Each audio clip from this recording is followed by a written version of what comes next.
Bienvenidos una vez más a mi canal, Sierva de Cristo. Continuando con este capítulo 2, es bastante largo, pero bueno, ahí vamos avanzando. Vamos a evaluar las cosas con humildad y compasión. Entonces, una pregunta: ¿son las enfermedades psiquiátricas el resultado del pecado? Otra pregunta: ¿se debe culpar a los individuos o ellos no son responsables de su destino? Vamos a analizar.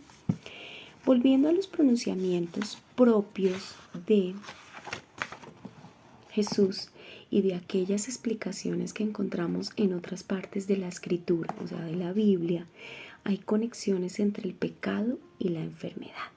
Pero muchas veces tendemos a ver solo ciertas capas de esas conexiones.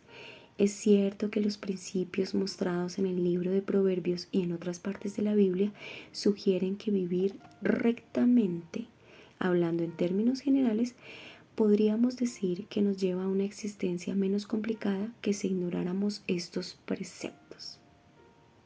Es igual de cierto que muchos de los lamentos y las peticiones en la Biblia se refieren a las excepciones aparentes de esos principios generales.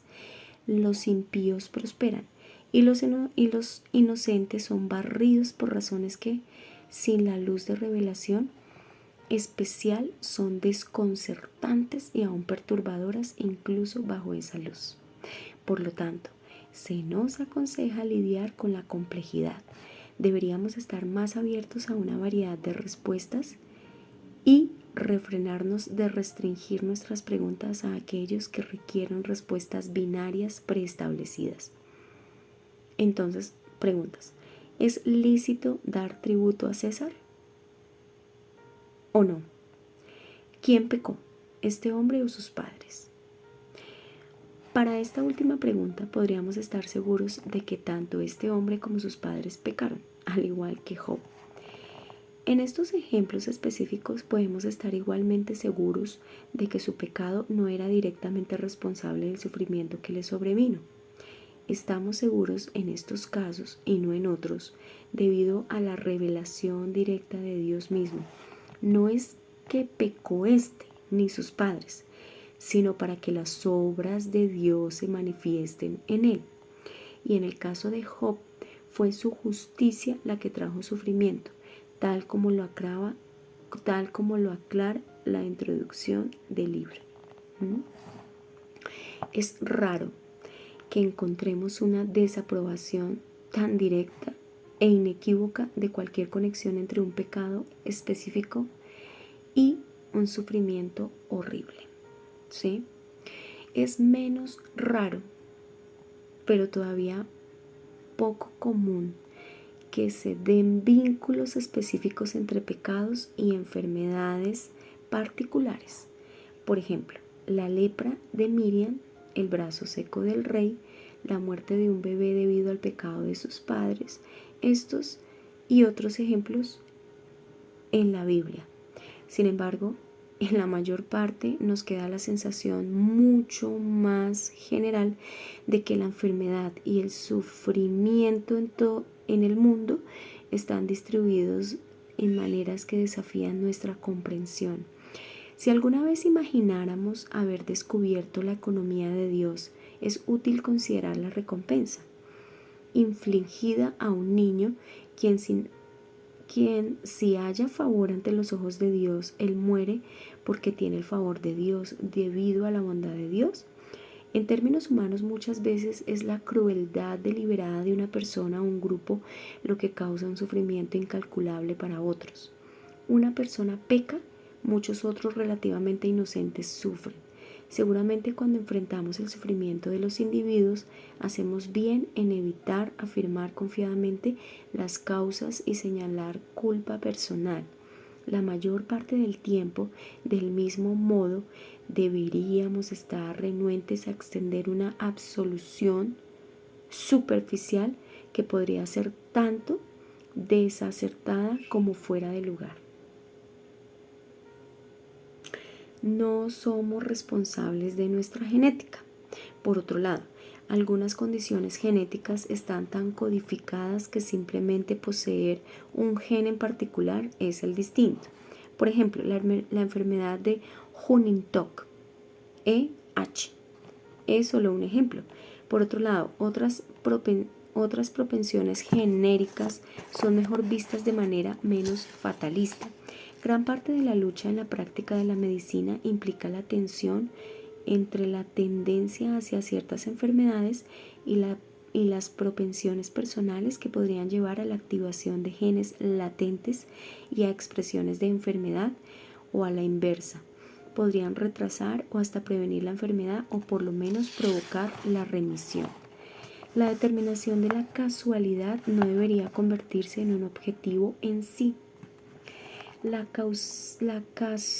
causalidad misma podría estar oscurecida por otros factores que alimentan y agravan los síntomas. Para citar un ejemplo, el insomnio crónico puede tener un inicio y una causa muy específica e identificables.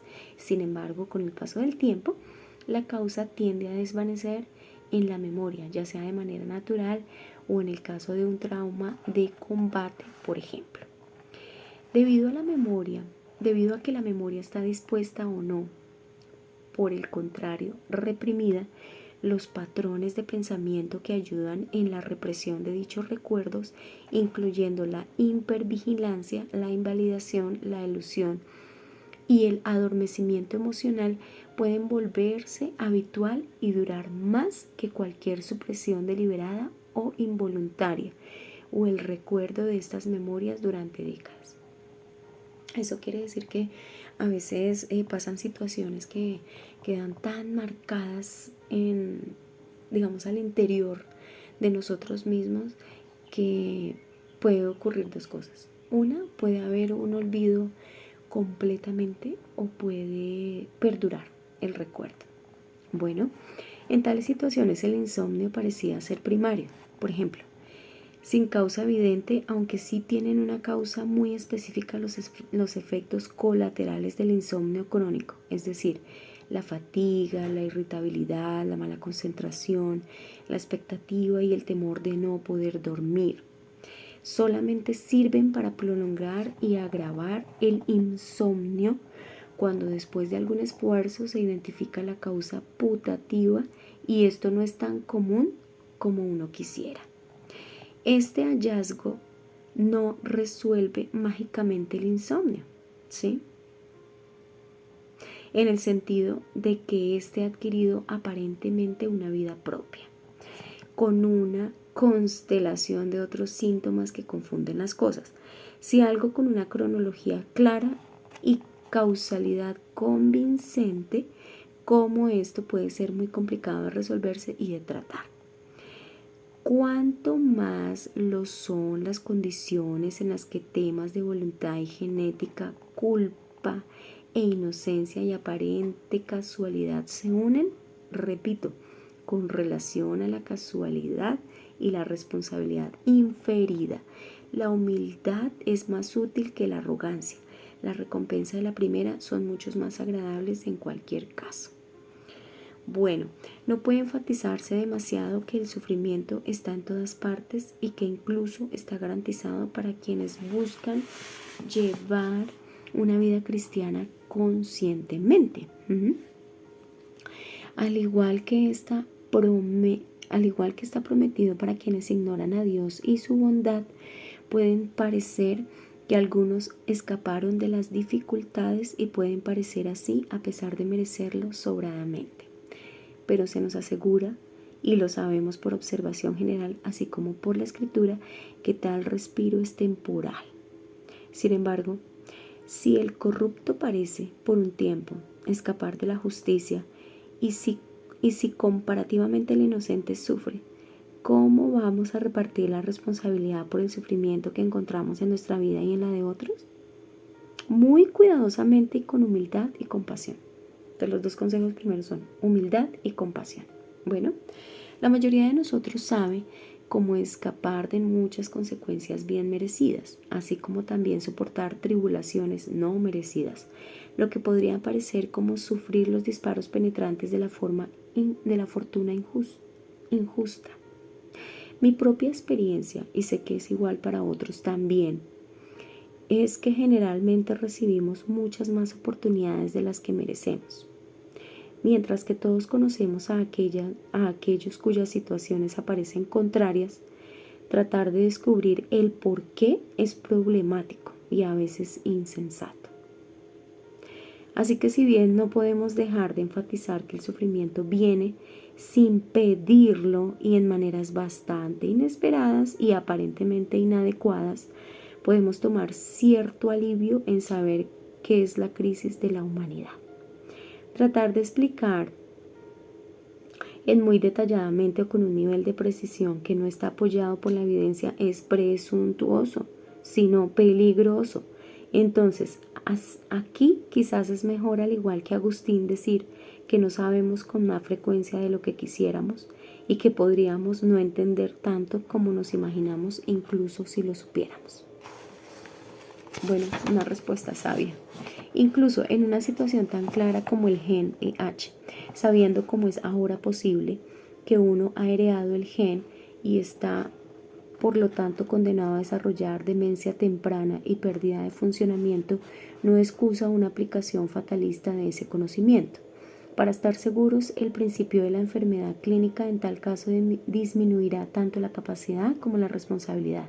Sin embargo, antes de tal inicio, el individuo que será afectado todavía tiene una vida que vivir y decisiones libres que tomar, y el EH representa una de las relaciones causa y efecto más genéticamente absorbentes. Entonces, una pregunta: ¿qué hay de las condiciones que Baxter aborda?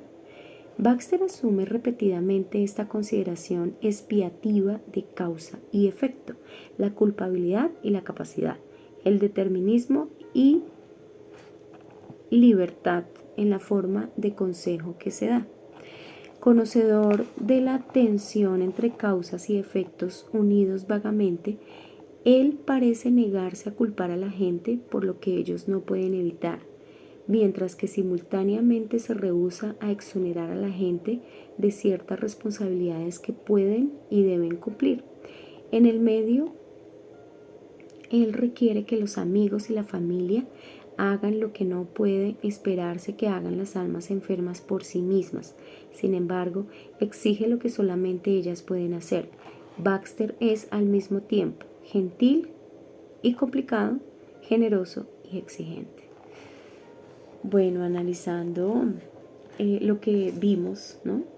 Las causas con humildad y compasión, podemos determinar que es importante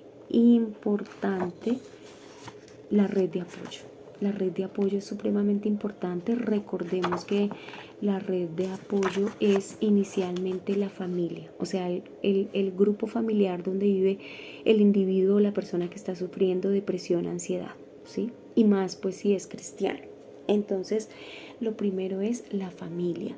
Lo segundo es la familia consanguínea. La familia consanguínea sería en este caso, como lo contamos al inicio de todo, haciendo como la introducción del caso de esta mujer que no encontraba una respuesta, no encontraba una ayuda, no encontró ayuda, ¿no? En su familia consanguínea, que era la familia pues suya, o sea, la familia de esta mujer. La familia pues de su esposo realmente pues están muy lejos, entonces pues no tiene como el apoyo. La iglesia, la red de apoyo de la iglesia fue de pronto insuficiente y a esta mujer le tocó buscar ayuda, porque sí o sí la red de apoyo es supremamente importante y es lo que Baxter nos aconseja, ¿no? La familia y los amigos. Y más, digamos, el liderazgo espiritual es supremamente importante. Recordemos los ejemplos que nos da la Biblia, recordemos cómo había ese acompañamiento, ¿no? Podemos analizar a Elías, Eliseo, podemos analizar a Moisés y a Aarón, podemos analizar también a el apóstol Pablo, Timoteo. Hay muchos ejemplos.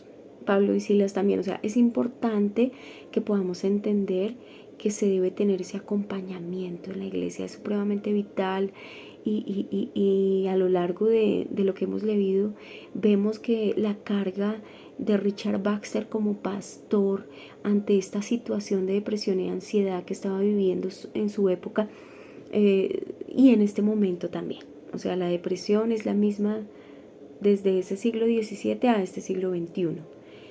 La diferencia es que de pronto en este momento no se cuenta, digamos, como con esa dimensión, ¿no? De poder ayudar, de poder querer, ¿no? Como entrar ya al detalle y llevar como ese acompañamiento, ¿no? Para salvar no solamente a la persona que está enferma, sino a su núcleo y su entorno familiar. Es importantísimo porque se puede salvar no solamente una vida, sino una familia completa. Bueno, yo te doy gracias si has llegado hasta acá este video. Yo te invito a que te suscribas, a que le des un like, a que compartas, a que comentes. Si quieres contarme algo lo puedes hacer a través de este correo electrónico. Y como siempre en este canal, Soli Deo Gloria. La gloria sea para nuestro Señor. Bendiciones.